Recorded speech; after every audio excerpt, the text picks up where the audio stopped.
Hello guys, what's up? So this is a question from J Advanced Mathematics 2025 और topic है statistics. Question कुछ इस तरीके से दिया गया है कि आपको वैल्यूज़ दिया गया, वैल्यूज़ यहाँ पे मतलब XI से है और फ्रीक्वेंसी मतलब FI से दिया गया है। तो यहाँ पे 4 जैसे XI रैंडम वेरिएबल 4, 5, 8, 9 इस तरीके से दिया गया, उनके करस्पॉन्डिंग फ्रीक्वेंसी दी गई है। और इसमें दो चीज़ दी गई हैं, कह रहा है कि सम जो है इसका 19 है और मीडियन ऑफ द फ्रीक्वेंसी आपके पास कितना दिया गया, 6 दिया गया। तो पहले ये दो इन्फॉर्मेशन यूज करके आप देख रहे होंगे कि ये जो डेटा दिया गया है इसमें आपके पास दो फ्रीक्वेंसी मिसिंग है। एक 5 के लिए फ्रीक्वेंसी क्या है वो मिसिंग है और एक 8 के लिए फ्रीक्वेंसी क्या है वो मिसिंग है। उसको यहाँ पे क्वेश्चन ने F1 और F2 बोला है। तो सबसे पहला काम हमारा यहाँ पे F1 और F2 कैलकुलेट करना है। उसकी हेल्प कहाँ से लेंगे? हेल्प लेंगे वो जो 19 दिया गया ना फ्रीक्वेंसी सम और जो मीडियन दिया गया है, उन दोनों की हेल्प से F1 और F2 कैलकुलेट करेंगे। तो पहली बात तो ये है कि आपके पास XI और FI, हमने यहाँ पे XI को थोड़ा सा चेंज किया है। इसको हमने बढ़ते हुए क्रम में लिखा हुआ है, इसको हमने कैसे लिखा हुआ है? इंक्रीजिंग ऑर्डर में लिखा हुआ है। तो सबसे पहले 4 लिखा, उसकी करस्पॉन्डिंग फ्रीक्वेंसी लिखी। फिर आपने 5 लिखा, उसकी करस्पॉन्डिंग फ्रीक्वेंसी F1 लिखी।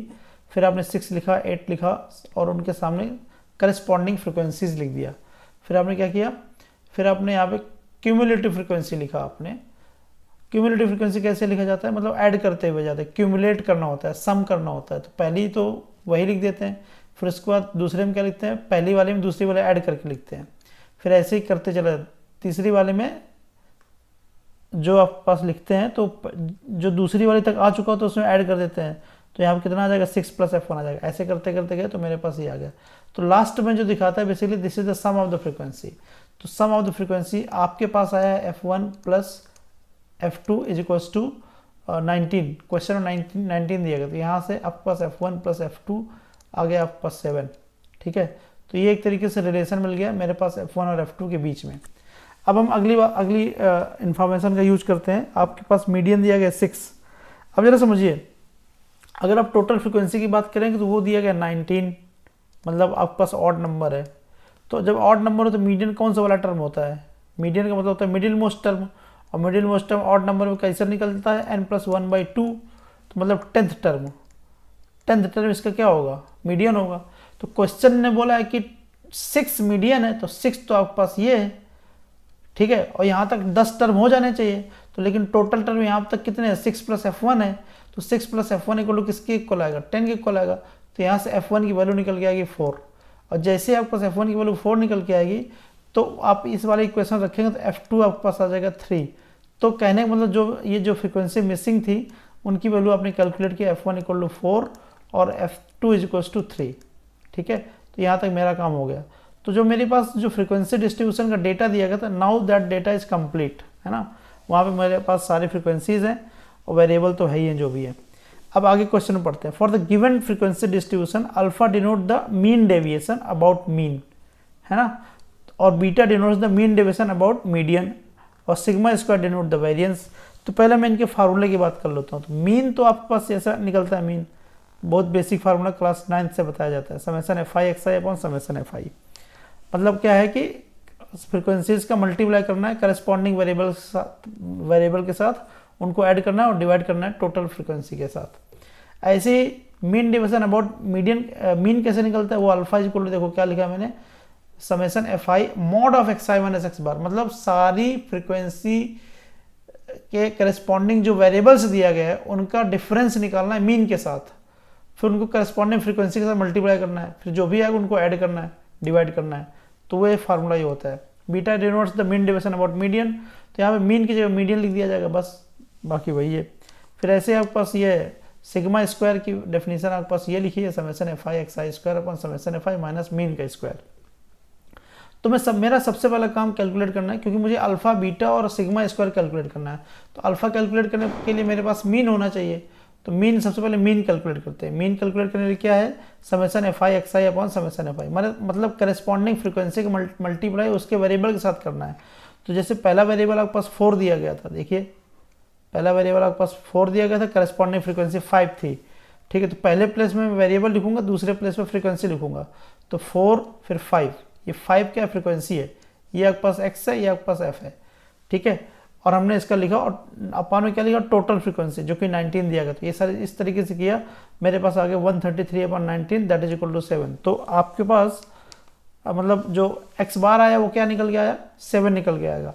अब आपको मीन डेविएशन अबाउट मीन निकालना है, मतलब क्या करना है, जितने सारे वेरिएबल्स हैं उनमें मीन के साथ डिफरेंस निकालना है, फिर जो भी आएगा करस्पॉन्डिंग फ्रीक्वेंसी के साथ मल्टीप्लाई करना है, जो भी आएगा उसको ऐड करना है, फिर 19 से डिवाइड करना है। 19 बोले तो सम ऑफ द फ्रीक्वेंसीज, तो वही हमने किया। यहाँ पे जो दूसरे नंबर पे लिखा है बेसिकली ये क्या है, ये फ्रीक्वेंसी दिखाता है। पहला नंबर जो लिखा है वो क्या दिखाता है, xi माइनस x बार। अब देखो यहाँ पे जो 4 लिखा था वो x को दिखा रहा था, यहाँ 5x को दिखा रहा है, 6x को दिखा रहा है। तो मैंने क्या किया, इनसे डिफरेंस निकाल लिया, किसके साथ, मीन के साथ। जैसे 4 है आपके पास xi मतलब x1 है और मीन आपके पास है 7, दोनों का डिफरेंस कितना आएगा, 3 आएगा।